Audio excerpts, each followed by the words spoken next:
Hello and welcome to this round 7 of Grand Prix Providence. Things rocking and rolling down in our feature match area, and we're going to get a chance to look in on our match between Andrew Elenbogen, Max McVety and Tyler Hill up against Javier Domingues of Spain, Marcio Carvalho of Portugal and Artur Villela.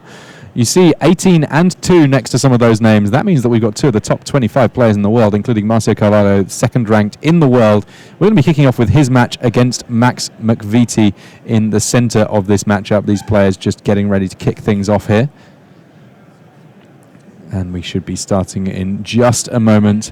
Marcio Carvalho, who's kind of been the bridesmaid for much of this year, finishing second at a Pro Tour and second at the Magic Online Championship Series, looking to pick up one of the big trophies because he's been just at the top of his game for a couple of years now on the pro scene. And it looks like, well, white is a common denominator between these two decks. Do we have a nice start for either of these players? I mean, nothing on turn 2 from McVety, not necessarily where you want to be in the early stages of the game. No, Marcio is just one of the best limited players currently as well, and looks like he's heralding the vampires this time. You can see the Skyblade of the Legion there. See some nice ones in hand though. Call to the Feast. Oh, this is a Mavrin already on turn 3 to follow up the 1/3 flyer. One of the best curves you can get in this format, actually. Yeah, Mavrin is just a massive threat. That's Mavrin Felm, Dusk Apostle. Whenever one or more non-token vampires you control attack, you create a 1/1 white vampire creature token with lifelink. So he immediately gets value off attacking with a turn 2 vampire thanks to that Mavrin Felm, Dusk Apostle. And we assume that Max McVety probably on a bit more of a dinosaurs type build with red-white rather than the vampires that you see in black-white. But he's already going to be well on the back foot here, being punished badly for not having something in these early turns of the game. Yeah, the problem is his creatures are going to be more aggressively slanted too, so even if he just goes like Pterodon Knight here, that's just not going to be good enough. Well, I mean, this is actually a pretty good way of evening things up a bit. Paladin of the Bloodstained there, a 3/2 creature on its own, bringing his own 1/1 creature token with lifelink. Mavrin Fane not so excited about attacking, but conveniently Skyblade of the Legion, because it's got flying, it can carry on attacking in, and he gets to continue to make 1/1 vampire tokens. This board is going to get wide fast. Yeah, I mean, especially with Call to the Feast in hand, Marcio has the opportunity to potentially produce, 8, 9 vampires by turn 4 or 5 here. Yeah, it's a problematic start to be up against for anyone in this format. Bishop Soldier coming down there, the 2/2 lifelinker. At first glance, a relatively unexciting bear, I guess we call them, but some combination of the lifelink and that vampire keyword actually means that it's a pretty solid addition to pretty much any black-white deck you're looking to put together. It's just one of the most annoying 2-drops that you can have, and combine it with something like Vampire Zeal, the 1-white combat trick that gives a vampire +2/+2 and first strike, or just a creature +2/+2, but if it's a vampire against first strike as well, means it's really scary in combat, and it swings races hard, not to mention a lot of the 1/1 vampire tokens have lifelink anyways. Well, so we finally saw Unfriendly Fire on turn 5 to take down the big legend there in the form of Mavrin Fane. Obviously, mana-wise, not very efficient, and obviously there's still 2 vampires just chilling out on the battlefield, following up from the big legend coming into play. But at least it stems the immediate bleeding. We know that vampires love that blood.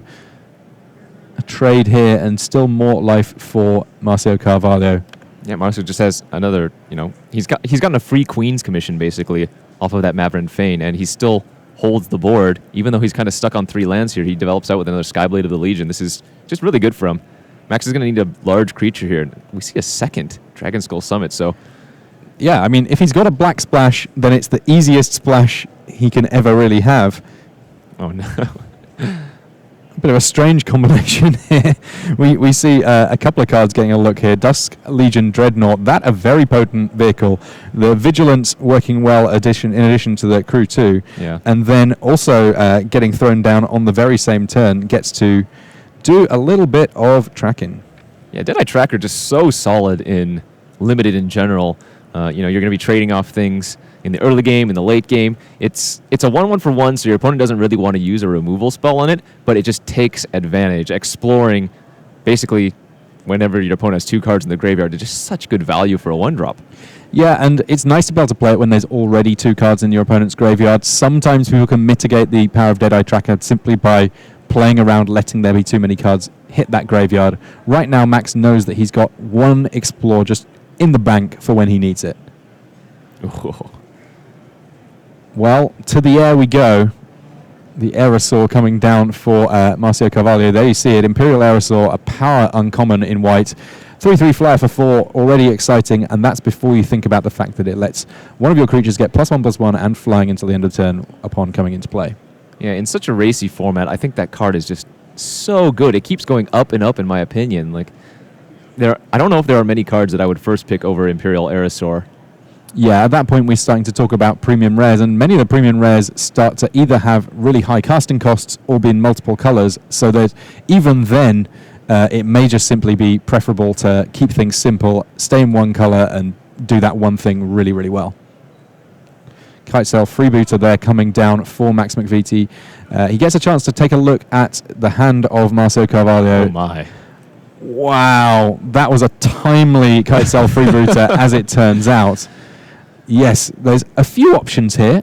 We can go through them. Call to the Feast, normally a pretty solid card that you might want to take away. I think in this case, though, he might be more afraid of the big, scary artifact that is Vanquisher's Banner sat in hand, because it is any non-creature, non-land card. The other ones in there, not as scary. While it's certainly... There are moments that playing a Rallying Roar can be a big deal. +1/+1 to all creatures, untap them is no joke. In some respects, that's just a smaller Vanquisher's Banner, albeit one that can be cast right now. Yeah, this is just not going to be easy for Max. Like, he's almost certainly going to take the Vanquisher's Banner here, but that still leaves Marcio with Rallying Roar, which is awesome with Call to the Feast and the multiple creatures he already has on the battlefield. Plus, he can't even take Anointed Deacon because the Kitesail Freebooter is non-creature, non-land, and so, you know, the Deacon is just one of the powerhouse commons of the Vampire deck. Not many people think that, or at least thought that initially, but 5 mana for a 3/3, you know, not a great rate, but it makes all of your 1/1 lifelinkers just that much more potent. Ultimately, does take the Call to the Feast here, I guess, recognizing that one way or another, Marcio has a way of pumping a big team, and he just wants to make sure that that team's size is minimized. Has a Call to the Feast of his own, so I guess maybe appreciates quite how good it can be. Look at how many lifelinking vampires were involved in just this one match here. Okay, and this makes sense for Max if he's going to try to, you know, race it, perhaps, if the Vanquisher's Banner, that is to say, or he just hopes that Marcio doesn't hit the 5th land, because in any prolonged game, if you get any value with the Vanquisher's Banner, it's just going to be too hard to win through that. All right, Marcio Carvalho, we know that he doesn't have another land to play, his biggest threat in hand. Let's see how his draw step treats him. Looks like he did not pick up a land there. But that, of course, means he might have just another powerhouse spell. Sometimes you run good. And that's the problem for Max, you know. Even, like, a land is good for Marcio, or a spell is probably good for Marcio as well. Looks like Ixalan's Binding, I think, the pickup there. So able to exile something, potentially deal with the one flyer on the other side of the battlefield. That might be a nice choice. The thing is, just taking Call to the Feast is not going to stop Marcio from attacking with flyers at the very least. Like, the Freebooter stops the 1/3s. Sure, that's nice, but there's a 3/3 Imperial Aerosaur still beating down Max. Down 7 life currently. Yeah, Marcio's basically just had the dream draw from start to finish this game. Right. Just stumbling on a few lands, but, I mean, even if he never cast a Vampire after playing the Banner, it would still give, currently on board, 4 power and 4 toughness of stats. Yeah, and Vanquisher's Banner, one of the ones that in Team Sealed, I can see there being a bit of contention as to who gets to use it, because in any deck in this format, it's pretty good, and in some decks, it's excellent. Especially Team Sealed, where people are going to get their tribes. Looks like Marcio shaping up for a big attack in the air here. Yeah, I like this attack. If he attacks with the 2 Skyblade Legions, Max is going to block one of them with the Freebooter. He only gets in for 1 extra damage, but that means he has fewer blockers for Max's. Marcio has fewer blockers for Max's 1/1 lifelinkers. It's a strange kind of a race when both players have multiple lifelinking creatures on the battlefield. Now, Max still cognizant of the fact that Marcio has access to that Rallying Roar, but looks like Marcio content with doing something else here. Yeah, Ixalan Binding kind of shuffled to the front here. Yeah, and it's going to take Max's only pressure.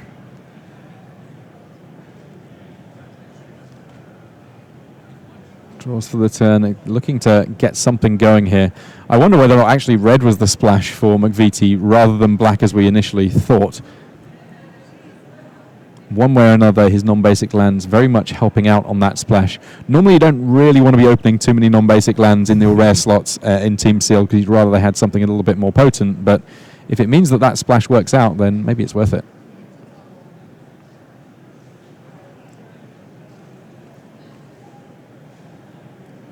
Already the first game down in this matchup.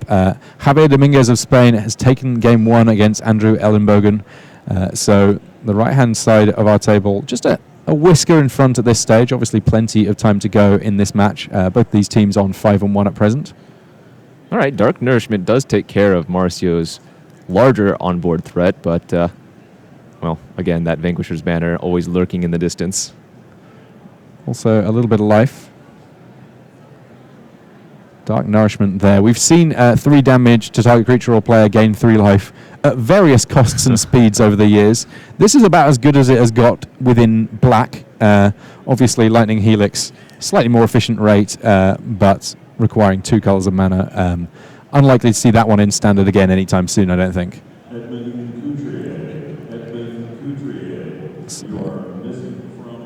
Essence Extraction, a fine example of other ways that that's happened over the years. It has been at sorcery speed at various points as well. Feel free to figure out in the chat all of the different versions of 3 damage or 3 life. This one does hit players as well.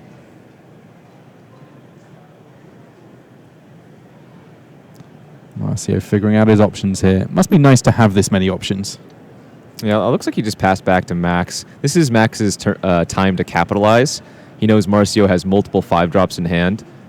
And with the Deadeye Tracker, and hopefully some other spells, he might be able to start pushing through some damage. Skymarch Bloodletter there getting thrown onto the table. Max gradually pushing his life total back up to a workable amount, but unfortunately not finding ways to push through just yet. Pious Interdiction to pick up there for Marcio. Yeah, a bunch of powerful cards in Marcio's hand, but again, he kind of doesn't want to really do anything here. Yeah, Pious Interdiction doesn't have a great target, and this is where Max gets to start exploring.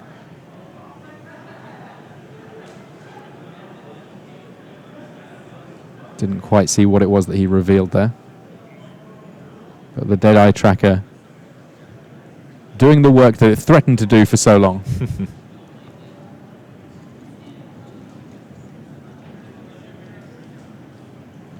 It takes a goodly while for Deadeye Tracker to actually become a scary creature in terms of attacking or blocking, but just the fact that it filters your draws, potentially draws you lands, makes sure that you can get rid of cards that you don't want off the top of your deck, gradually turns into the kind of small edges that can win games. Yeah, it's just value written all over it. Again, especially for a 1-drop. Looks like Wanted Scoundrels was the card that was revealed there, and Max opted to put it in the graveyard.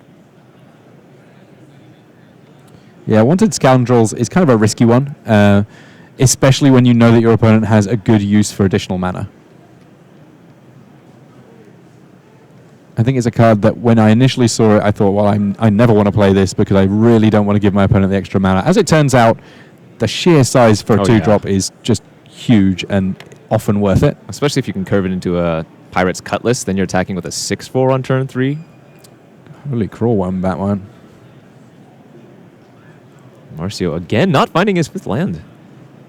All right, so some of the things that we said about best draw ever, slightly losing a bit of their luster, but Marcio, I mean, he's not losing this game, he's just not winning it right now. Queen's Conscription there, meaning even more vampire tokens. Queen's Commission, sorry.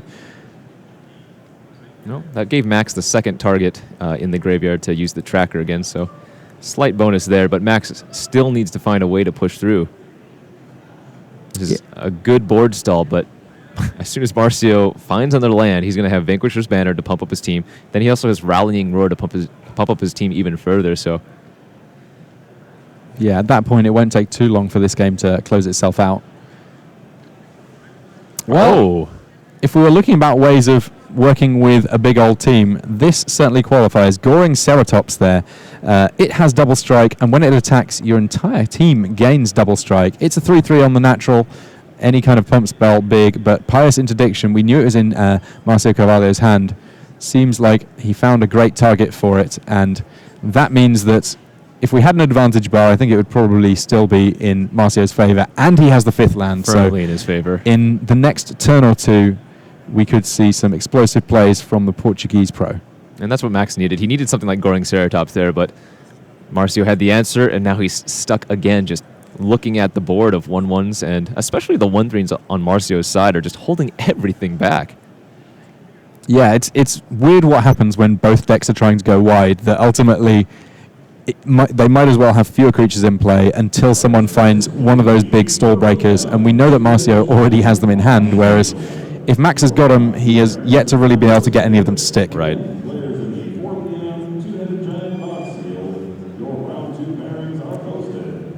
Meanwhile, Artur Villela of Spain also picking up his first win against Tyler Hill.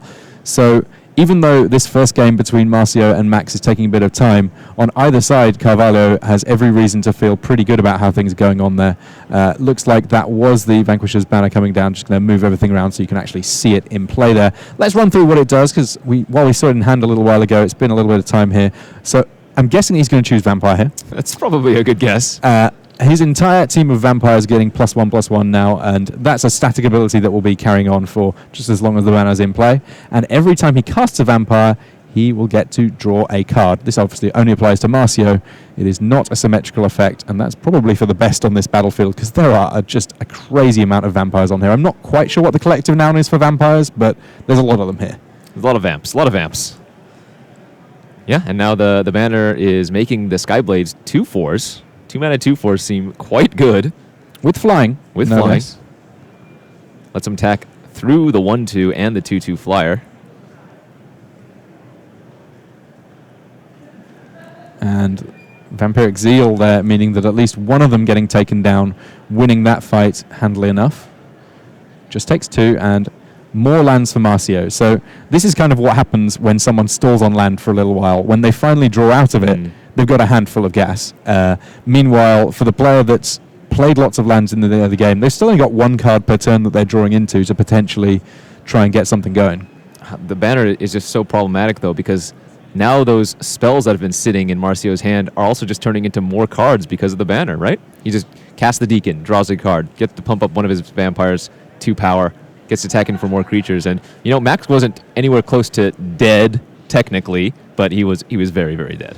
All right, so Marcio picks up his first game win. In the time that it's taken Marcio to get 1 game win, Javier Dominguez has got a full 2. And Artur Villela, he's seeing whether or not he can get a match win before Marcio is going to be able to finish as well. Kicking things off with what appears to be a comparatively lackluster start, just getting a 2-1 on the battlefield while looking down the thug on the other side of things here.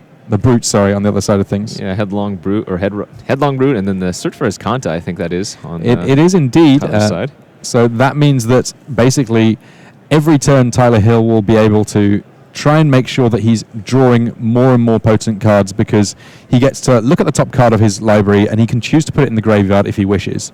Then at some point, if he's got 7 cards in the graveyard, if he wants to, it is a may, he can transform Search for Escanta into Azcanta the Sunken Ruin, and then use that, of course, to potentially end up getting some good things going in terms of finding more spells. That you can see it on screen, looking for non-creature, non-land cards to put in hand.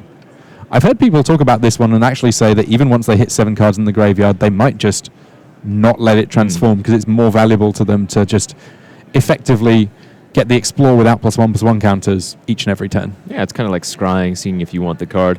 Seems a little bit weird in a more aggressive deck, but if he doesn't have many 2-drops, and it's also sealed, you get to filter your draws. Yeah, Captivating Crew, a nice one to filter toward. Lets him steal creatures and get stuck in with them. If there's removal from Artur Villela, that'll be a great target, and there is in that Fire Cannon Blast.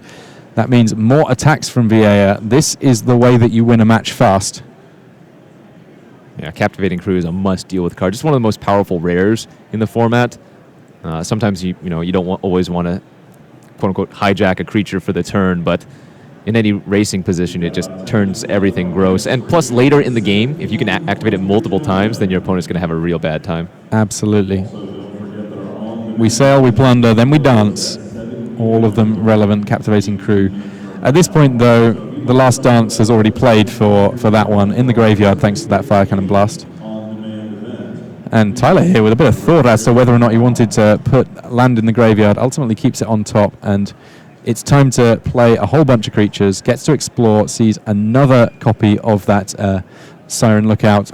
Sailor of Means generating the necessary mana thanks to its treasure to make all of those things happen in just a single turn. Yeah, that was a great turn for Tyler. Stabilized really well. Sailor of Means being able to block a lot of different creatures in this format. Now the Headstrong Brute on Archer's side does have Menace, so could be slightly problematic there, but Tyler can block with both of his creatures currently and get a good trade.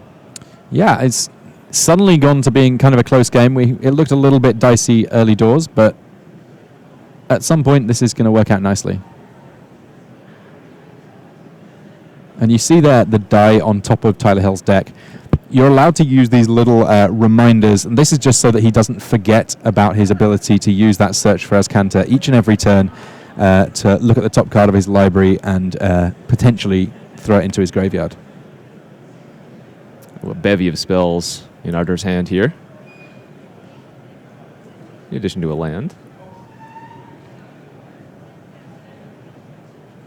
Pargh-Pargh-Robinson in a crazy race with Marcel Carvalho. If either one of them wins their match, i.e. wins this next game, then the other one does not need to finish playing. Yeah, both these teams 5-1 right now. Nice spot to be in. Marcel Carvalho will be at the World Championship and indeed the World Magic Cup, getting in lots of high-level tournaments right now. So I thought I saw Brazen Buccaneers and at least 2 Fathom Fleet Firebrands in Archer's hand. Yeah, Fathom Fleet Firebrand is a nice one when you end up with a lot of extra mana going around. All right, Ruthless Knave, in addition to that Fathom Fleet there. Yeah, the Ruthless Knave, a relatively efficient rate on a creature before you even start worrying about the ability. And there are occasions where the ability kind of works out kind of nicely. You can pay 3 mana, sacrifice a creature to create treasure tokens, and sacrifice 3 treasures to draw a card. So it just means that you can get little bits of extra value all over the place as long as you're willing to make some sacrifices in the process. Oh, do you know what we just saw?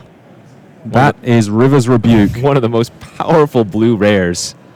Yeah, it's one of those cards that bouncing all of your opponent's non-land permanents, there are times that it's just a sort of a delaying action for if you're losing, but if the game's remotely close and you cast it, or indeed if you're a little bit ahead, oh my goodness, it lets you just, firstly, get a giant attack in with all your creatures. Secondly, mean that your opponent's next turn or two is tied up with just trying to restabilize to where they previously were, as we can see Pargh-Pargh-Robinson trying to do here. It's just an absolutely monstrous rare when you get a chance to deploy it in a situation such as Tyler Hill did just there. Yeah, Tyler was able to bounce, I think, 10 mana worth of creatures from Archer's side.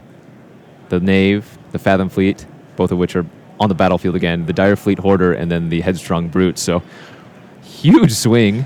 Yeah, I mean, I've seen a lot of people in the chat even mentioning about how this seems to be a format all about racing.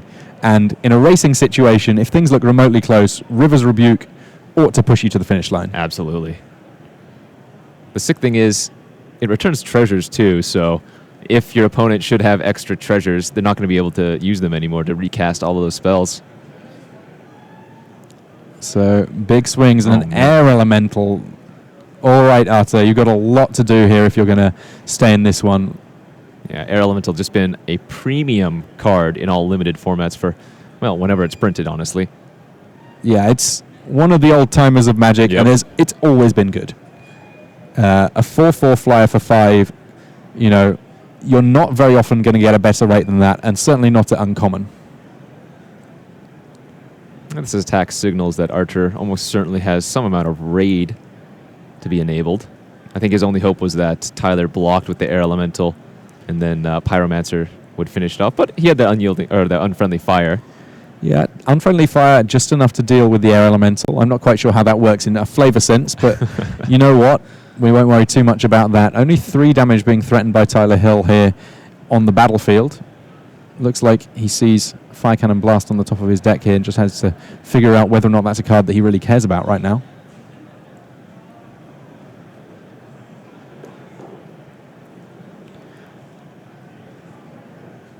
in many respects, Tyler Hill, not too much to do here. Looks like he did draw the blast.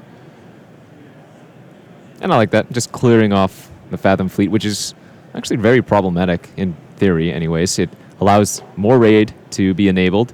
It's also just a relevant 2-drop that can end the game very quickly. But so many cards in hand for Arto Vieira at the end. I guess that's what River's Rebuke does, is make sure that all of those relevant threats that were on the battlefield are now irrelevant because they can't all get cast in time to get back in the game. So Tyler Hill picking up the first victory for the team on the left of our screen alongside Max-Mcvety and Andrew Elenbogen.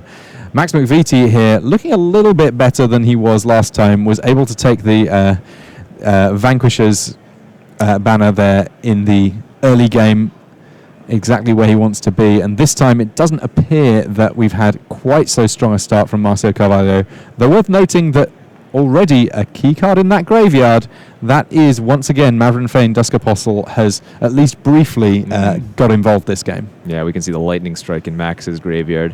Presumably that's what took care of Mavrin Fane. Deadeye Tracker will be able to permanently eat Mavrin should Max hold up some extra mana. Now he only has access to 1 black source, which is kind of pinching him here, but yeah, 1 black and 1 red. Thus far it's all kind of working out. The Life Turtles attesting to that fact. Ooh, and there's that Anointed Deacon, so good in the Vampire deck. Yeah, because these 1/1 lifelinkers, when they become 3/1 lifelinkers, also the fact that it's a creature that has an impact the turn that you play it, all adds up to a problematic position for McVety, because here, Marcio knows that he's pretty much guaranteed to be gaining 3 life here, short of something like a Vampiric Zeal, in order to make, or Vampire Zeal, sorry, to make combat a bit unusual. Actually gets to pump for 1 more, thanks to that Duskborn Sky Marcher there. Target attacking Vampire getting +1/+1 until the end of turn. How do we feel about the Sky Marcher? It's not a card that I've seen played quite so much. It's at the very worst, it's a 1/1 flyer, which is going to get in some points of damage in the early game. But the fact that you get to pump up a Vampire, like just a continuous combat trick, I think it's really nice in these Vampire decks. And yeah, the life total, Marcio back up to 13 with just 1 attack, and it was a 1/1. Yeah, it was a creature that if it happened to get killed off, no big deal. Exactly. And as things stand, he's going to get to do that again. And this is the kind of race that ultimately looking all right for Mr. Carvalho. Yeah, Max still has some good pressure, though. The Adanto Vanguard, Paladin of the Bloodstained. Yeah, the Vanguard, even with McVetie's life total right now, is relevant. It can get that indestructibility that makes it so fiddly to maneuver around. So with mana up here, it looks like McVety considering a block. Yeah, if he blocks the tracker, Marcio can just pump up his 3/1 with the 1/1 that we were just talking about, but I'm not sure if he wants to necessarily do that. Yeah, it's kind of a fiddly one. I mean, at some point he needs to just kill off the 1 lifelinker, because even though with Duskborn Sky Marcher, etc. going on, it's a little bit of a pain. Every other creature at least isn't gaining life for Marcio Carvalho here. Vampire Zeal revealed off the Explore here. Sadly, combat tricks do lose quite a bit of value when your opponent knows about them, and that may be a swaying factor that means that McVety considers putting this one into the graveyard. Yeah, I have to imagine Max might have another trick in his hand if he's making this block. Like, imagine he had hit a land off the Deadeye Tracker there. Then his tracker is only dealing 1 damage to a 4/2, Yeah. And Marcio would get to keep his 1/1 life-linking token to make that same attack the following turn.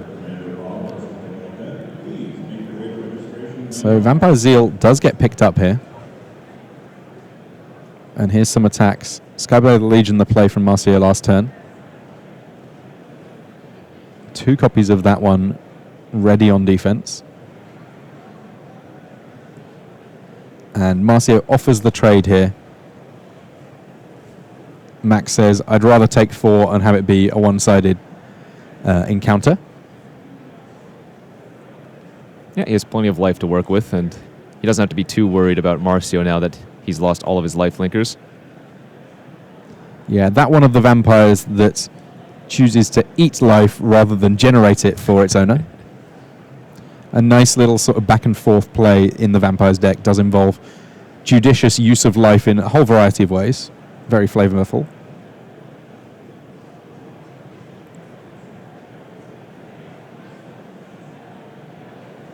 But Marcio here, again, able to put good use to the +2 power ability and get stuck in the air with a 3/3 flyer now.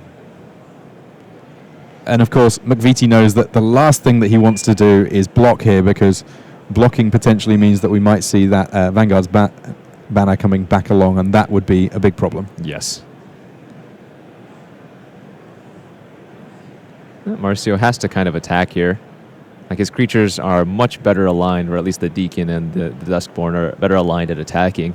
But the problem is he's, you know, a little bit further behind right now, and so Max is going to get some good attacks here. Now, Max McVety really does need to win this game. If he doesn't, then the match entirety is over. It's 1-1 between Tyler Hill and Arta Vieira, so that one going to a game 3, but that game 3 might not even be necessary if Marcio can find a way of edging it out here on our middle table, table B, here in round 7 of Grand Prix Providence. Yeah, we're probably going to see Max attack with both the Adanto Vanguard, almost certainly the Vanguard anyways, and the Paladin of the Bloodstained once again. Remember, Marcio knows that Max has a Vampire Zeal in hand, so it would effectively be a force block. Yeah, that's one of the interesting elements of Explore, the fact that you're giving up information even if you're gaining cards. It's really one of those mechanics that has a lot of different layers to it. And I like this attack. Again, it is going to be a force block on one of the 3 power creatures, provided Marcio doesn't have a trick of some sort. We know he has 2 lands in hand. Max doesn't know that, of course, but Marcio here, basically, I think he's trying to figure out how much damage he can represent next turn, depending on whether or not he still has his Dustborn Sky Marcher in play or not. Ultimately does decide to throw it under the bus. And this is interesting, because Max might not want to pay the 4 life this time. He is already at 10. Going down to 6 is a little precarious. Does pay the life, though. I guess he still has a lifelink Vampire in play. Right. That means that it represents some amount of life back. How much life, we will find out soon enough. And this makes more sense. If he has another creature to follow up, then paying the life. And kind of a nice creature at that. You get the Bloodclay's Paladin in play. So it's got Flash. It's a 1/1 naturally. It gets a +1/+1 counter for each creature that died that turn. If he'd gone with the trade, it actually would have got 2 counters rather than 1. Decides that a 2/2 is good enough, though. It definitely is when he has a Vampire Zeal in hand. Marcio here, carefully trying to figure out quite how this race looks. Not good. Depending on what he drew for the turn. I mean, there are definitely some swingy cards available to this Black-White Vampires deck.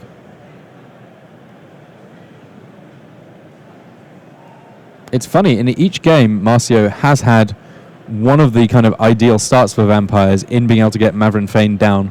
In each instance, Max has been able to deal with it. It's just been a matter of, is it been fast enough? Queen's Commission getting a couple more lifelink Vampires in play. That making the race kind of interesting. Yeah, I like that attack a lot from Marcio. He knows he has to press some damage, and that's going to put Max on a 2-turn clock. Now, the Vampire Zeal in Max's hand is going to make that super awkward, but now, standalone, you know, Max probably has to attack with this 1/1 lifelinker this turn to gain at least 1 point of life back. Yeah, really, really close races. And by the looks of things, this Ixalan limited format is definitely going to be one that rewards players who are able to figure out how to deal with complicated board states. A lot of very tight races, getting through a point here, a point there. We've seen it time and again all day today, being the big difference between the people in the winner's bracket and the people who maybe can be watching tomorrow. All right, so on the face of it, Marcio's actually going to be at 6 life here because of the 2 1/1 lifelinkers. Though I guess that first strike may mean that one of them gets taken out at some point. Exactly, or the first strike on an unblocked vampire would signal death. Yeah, this is a complicated board. And so, yeah, if Marcio blocks like this and doesn't have anything, Max can go for the kill here on the unblocked 1/1 lifelinker. And wouldn't the lifelinker just be dealing 3? Oh, I'm sorry. That's right. Marcio's at 4. Ah. Yeah, if any 2-power creature gets through, then yes, we can... Or 2-power vampire, should I Yeah, it say. would have to be a through. vampire, yeah. And it looks like all of the vampires are going to be blocked. Again, Marcio knows about the Zeal. Yeah, imagine if it had just worked out that Max had just seen a different card off the Explore but Right. still had the Zeal. We would see such a different game here.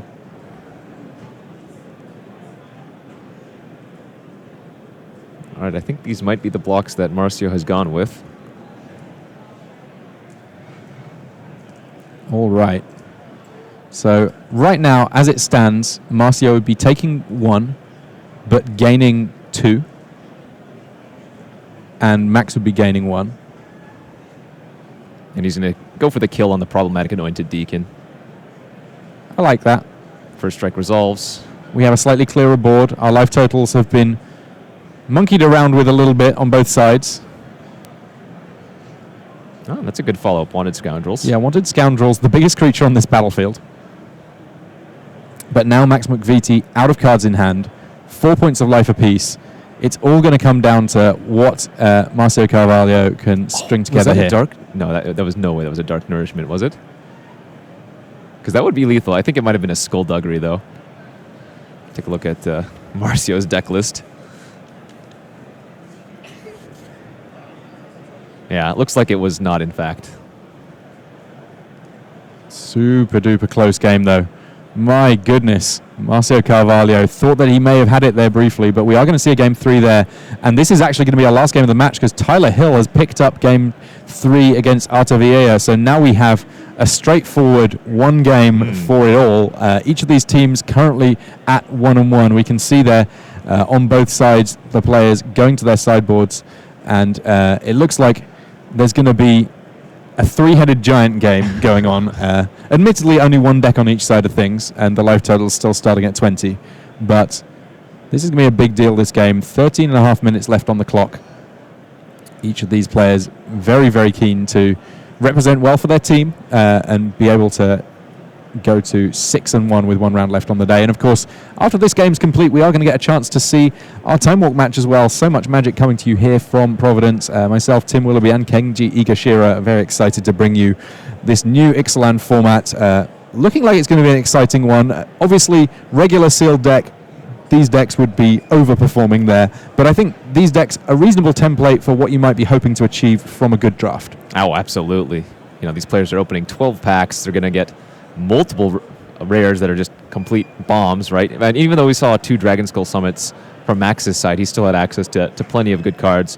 I do think Marcio's deck is a little bit better well-positioned in this particular matchup. It seems like not only does he go wider, but he also has more ways to pump his creatures. Yeah, having that, the banner that sort of the exclamation point on his deck potentially, though Maverick Fane also in the early turns of the game, if he gets to play turn 2 Vampire or turn 1, in principle he can go 1, 2, 3 and be generating lots of lifelink Vampires in the early game, and that's the sort of thing that if he gets it, then Max may be in all sorts of trouble. Players just shuffling up, getting ready for their game 3. Notably, Maverick only creates 1 token no matter how many of your vampires are attacking. So you can't go too wide with the Maverick. Every token counts. I think that might be a Vona in Max's hand. That would definitely put him in a little bit better position than I had initially thought. Yeah, that's not a card that we have seen thus far in the feature match area, at least in play. I've seen a couple in graveyards. Vona, Butcher of Magan, Vigilance, Lifelink, 4/4 for 5 with the ability to tap and pay 7 life to destroy target non-land permanent. I'd be happy with the 4/4 Vigilance, Lifelink for 5 on its own. The fact that it can blow something up for 7 life is just great, especially when you have as many life-linking creatures or ways to gain back life as the vampire decks do. Yeah, there we can see the Mythic rare. Mythic for a reason, doing all sorts of good work. Early doors, though, we're not going to have to worry about that for a few turns yet. We have a Queen's Bay Soldier, just a straightforward 2/2 for 2 early on for Marcio Carvalho, followed up by a Skymarch Bloodletter. All of these creatures are vampires, though. On the other side of things, though, Max, he's decided that maybe he needs a bit of help from the dinosaurs. And if you're going to pick a white dinosaur to be playing with, at least at common, I think that you struggle to do much better than Territorial Hammerskull. Yeah, Marcio has a better curve, though, and I think, he just drew the white source for the turn and is going to go for the aggro route of Pious Interdiction. So he's going to try to beat down on Max before Max can fully stabilize. And the good thing about this for Marcio is that because, again, his deck does go very wide and he has capability to buff up his dudes, his vampires, through multiple ways, means this is going to really favor him because he's going to put the early pressure on, and then as soon as Max kind of stabilizes, Marcio's going to go over the top with cards like this, Vanquisher's Banner. Yeah, Vanquisher's Banner, now meaning that this is an attack for 6 coming through. And Max McVety says, I just want to flash in a 1-1. Anything that I can do. He's having to really scrabble just to kill off a 2-2, well, I guess a 3-3 vampire there, thanks to the banner. But now every vampire that Marcio Carvalho casts, he's going to get a chance to draw a card. And drawing cards, pretty much the best thing you can be doing in Magic the Gathering. Absolutely. Just stapling draw a card onto your creatures. But this is what Max needed. We knew that he had the Vona Butcher in the hand. And if he can keep his life total above 7, he'll be able to get rid of that Vanquisher's Banner. Yeah, that's what you want to be doing. Now, worth noting that the Vanquisher's Banner, it only triggers off casting vampire creatures, so something like a Queen's Commission will not help him in terms of drawing lots of cards, but one way or another, Queen's Commission, it still means that they're 2-2s rather than 1-1s that he's making, so all sorts of good stuff going on for Marcio Carvalho here. Oh man, and a Call to the Feast follow-up. So much power of vampires got made in that one turn. But you know what, this is actually okay for Max. He can attack in with the Vona, and if he has any other combat trick, he's going to be able to pay the 7 life, destroy the banner, and Marcio can still quad block, but again, if he has any way to pump up the Vona to protect her, he's going to be in a real good shape because he's going to gain some life back as well. So just one question really being asked of Max McVety: do you have a trick this turn right now? If you do, things looking kind of okay. If you don't, things looking very, very bleak indeed.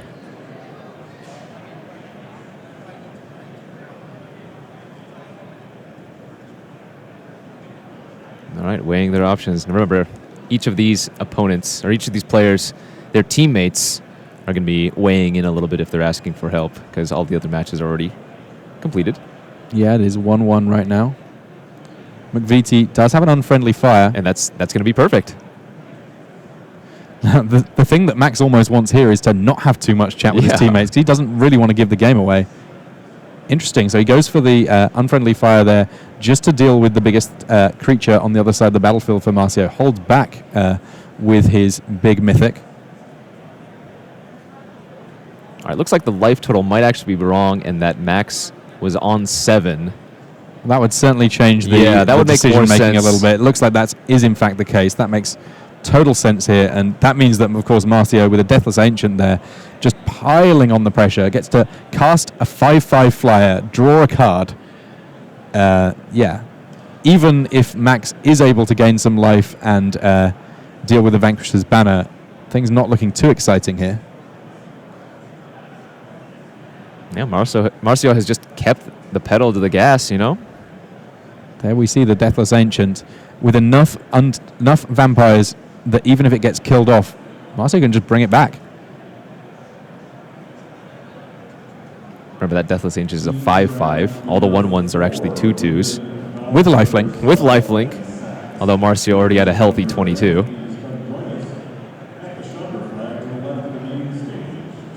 Yeah, Marcio just sort of... You can see the various hands here. Those are not the hands of judges saying there's a big problem. These are the hands of his teammates saying, look at all these options that you have.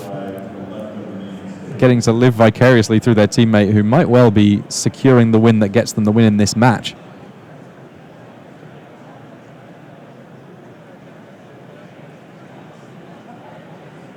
I'd almost be tempted to throw the Deathless Ancient in front since you have so many vampires back to bring it back if even it dies to a combat trick or something, but... Wow, so Vona's just going to trade away for 2 2/2s. Yeah, everyone gets to gain 4. The life is probably more relevant for Max than it is for Marcio right now. Absolutely. But, yeah, this is a tough old spot to be in.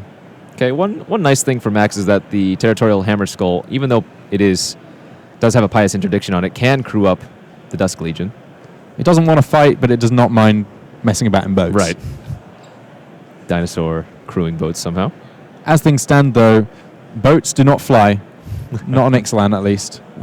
We'll leave that to Kaladesh. Which means that the attacks from Marcio Carvalho, dropping Max McVety to 2. He does have a creature, but he also has a handshake. Marcio Carvalho picks up the win, high fives from his team, gradually just gets it done, and his deck looked like a powerhouse in some respects.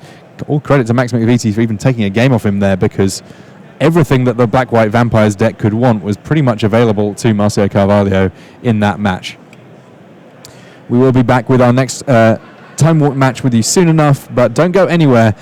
Just got these messages first.